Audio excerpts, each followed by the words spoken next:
Assalamualaikum warahmatullahi wabarakatuh. Bertemu kembali di mata pelajaran prakarya dan kewirausahaan. Di sini kita akan belajar tentang wirausaha kerajinan dengan inspirasi objek budaya lokal. Perkenalkan, nama saya Ridwan Abdul Salam. Di sini saya akan memberikan informasi sedikit tentang wirausaha kerajinan dengan inspirasi objek budaya lokal. Baik, langsung saja. Materi ini khusus untuk kelas 10 semester 2. Dengarkan penjelasan dari awal sampai akhir, buka buku catatan dan catat jika perlu.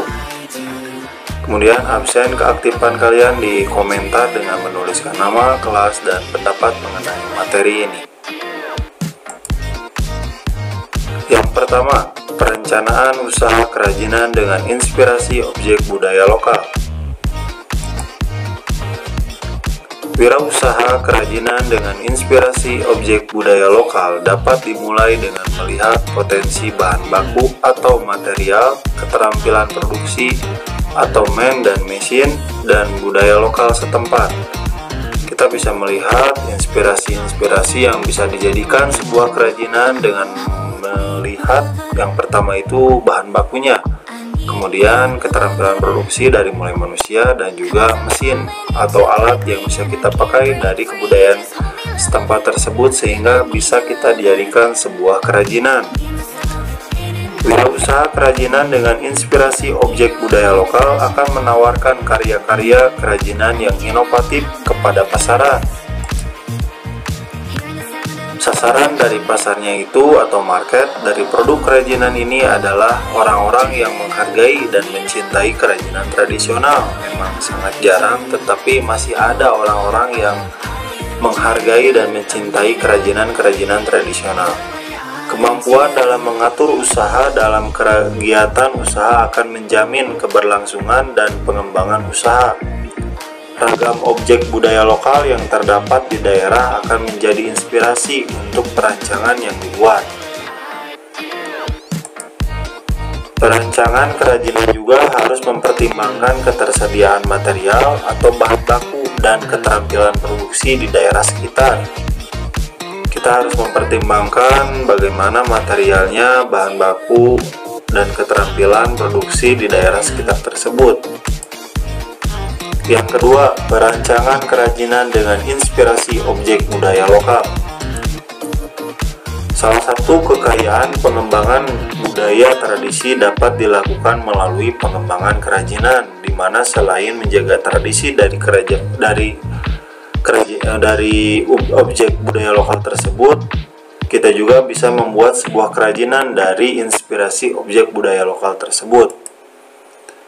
Di mana dasar pengembangan sebuah kerajinan, inspirasi objek budaya lokal, itu kerajinan itu terdiri dari potensi, material, dan teknik, dipadukan dengan potensi objek budaya lokal sehingga menjadikan sebuah kerajinan, ya. Jadi di dalam sebuah kerajinannya harus ada material dan teknik, kemudian harus ada objek budaya lokal. Materialnya seperti kayu, bambu, dan lain-lain. Objek budaya lokalnya nanti kita akan bahas, ya. Nah, ini jenis-jenis objek budaya lokal dapat berupa objek 2 dimensi dan 3 dimensi. Di sini ada gambar yang pertama, kedua, ketiga, keempat, dan kelima. Di sini ada 5 gambar, tapi sebenarnya masih banyak lagi di luar sana gambar-gambar atau jenis-jenis objek budaya lokal. Di sini hanya sebagian saja. Contoh di sini ada yang 2 dimensi itu seperti relief. Kemudian ada juga seperti gambar, ini lebih ke gambar-gambar abstrak. Kemudian ada juga bangunan.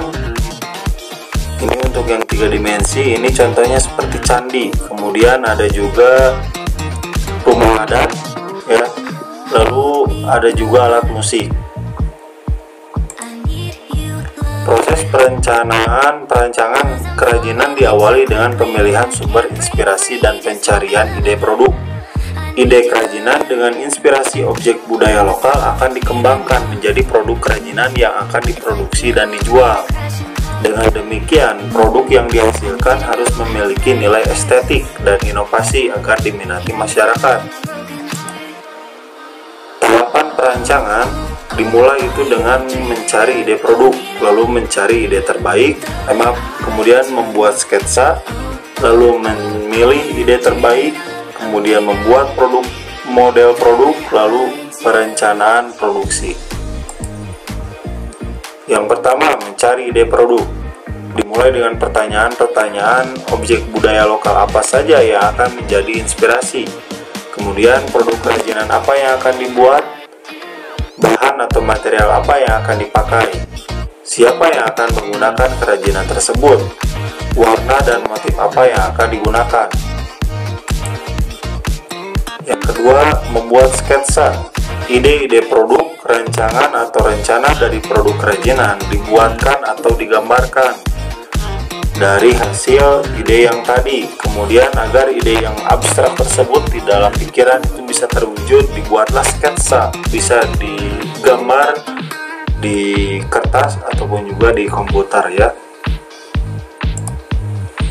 Memilih ide terbaik. Setelah kita menghasilkan ide-ide yang bagus, ide-ide yang hebat, itu bisa kita gambarkan dengan sketsa. Setelah itu pertimbangkan, pilih yang mana di antara semuanya yang terbaik.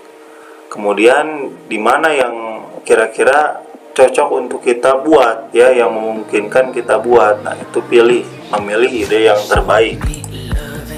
Membuat model produk. Setelah dibuatkan sketsa, membuat model produk dari hasil sketsa dibuat ke dalam bentuk 3 dimensi. Artinya dari bentuk gambar yang tadi dibuatkan gambar prototipenya, atau dibuat model yang jadi 3 dimensi. Setelah itu, perencanaan produksi. Perencanaan produksi merupakan proses produksi atau proses pembuatan kerajinan yang sebenarnya. Prosedur dan langkah-langkahnya harus dituliskan secara jelas agar pelaksanaan produksi dapat dilakukan dengan mudah dan terencana. Di mana ini udah masuk ke proses yang sebenarnya, ke proses produksinya. Sehingga dari mulai prosedur, langkah-langkah semuanya harus dituliskan secara jelas agar hasil dari produksi itu dapat baik dan juga mudah dan terencana, dan dapat dilakukan dengan mudah dan terencana. Ya, itu saja mungkin untuk materi kewirausahaan di bab pertama, kerajinan tentang inspirasi objek budaya lokal. Nanti lanjut di video selanjutnya. Terima kasih. Jika ada yang mau bertanya silahkan nanti di komentar atau email. Ini emailnya.